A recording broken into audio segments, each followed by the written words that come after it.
Hello, welcome to XClam Chess. In this video lesson, I'm going to be showing you one of my own games that I played in a tournament not too long ago. This is a game that I really enjoyed playing. I went down 3 pawns at one point, but I was eventually able to fight for and obtain a draw, which is kind of interesting because usually when I'm playing someone that's rated 1800, that was my opponent's rating, 1800, and when I play someone of that strength, usually I'm not the one fighting for a draw. Usually it's them. But my opponent was playing really well, and I was playing quite poorly. But anyways, let's get to the game. I'm gonna be starting at the 37th move of the game because this was kind of a long game, and I feel like the end game was where most of the instruction can be found from how I played. So right now I had just played rook takes b6. There was a pawn on the square that I just captured, and that was my 37th move. And how he played back rook takes a4.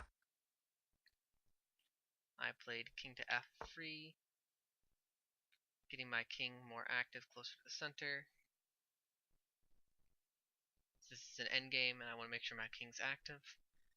Plays rook to b4, and I play rook to b6. I'm putting my rook behind his pawn. You know, since that's a rule you always want to follow, always make sure your rook's behind your opponent's pawns. If they're a passed pawn, that way it'll make it harder for him to push it and advance it. And he plays a4. And notice the advantage of my rook being behind the pawn.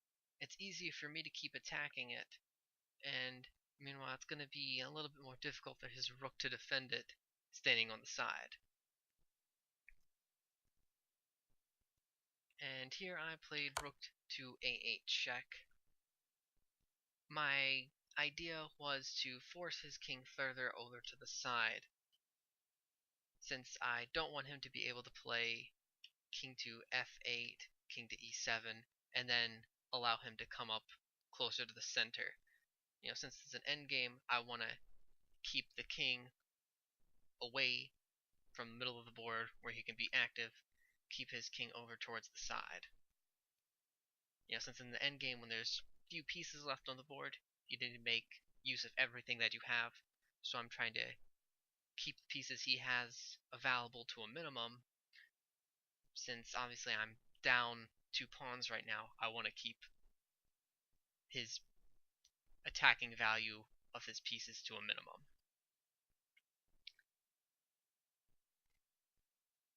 Now king to h7, I play king to f4, he plays g6, and I play rook to a7. My idea here was that I'm going to pin his f-pawn, make it harder for him to advance his pawns, and make him have to work for progress if he wants to make any advancements on the board.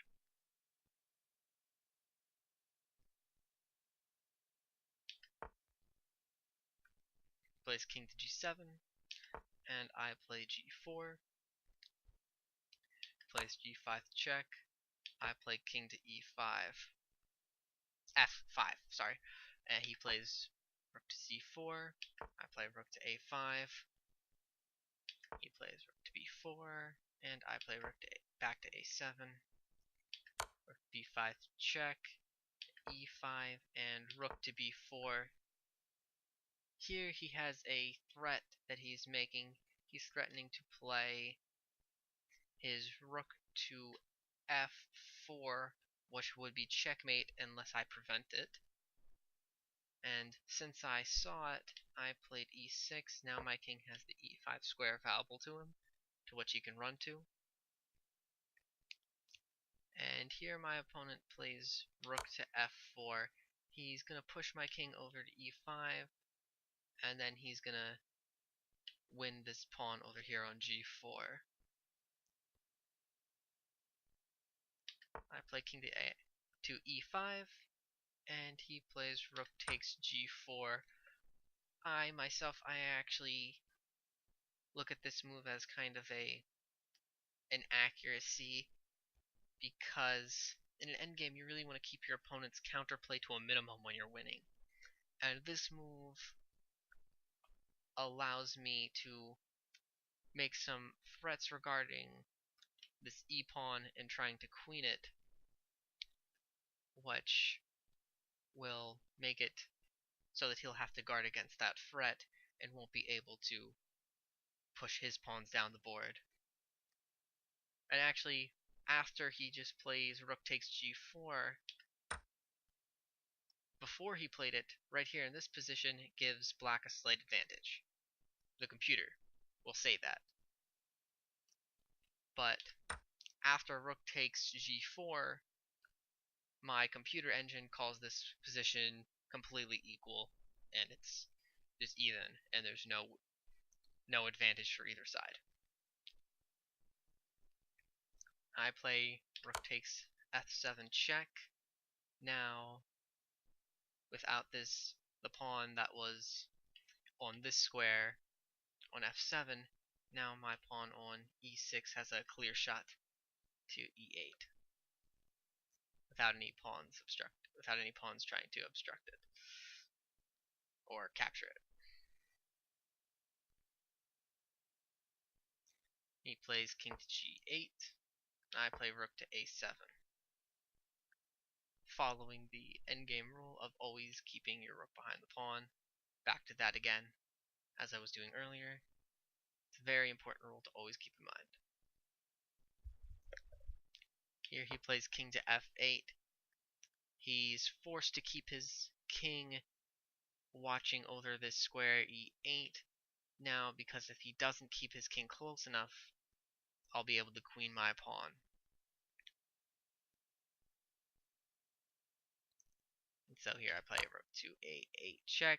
He plays king to e7, rook to a7, king e8, rook a8, king e7, rook a7, king e8, rook a8.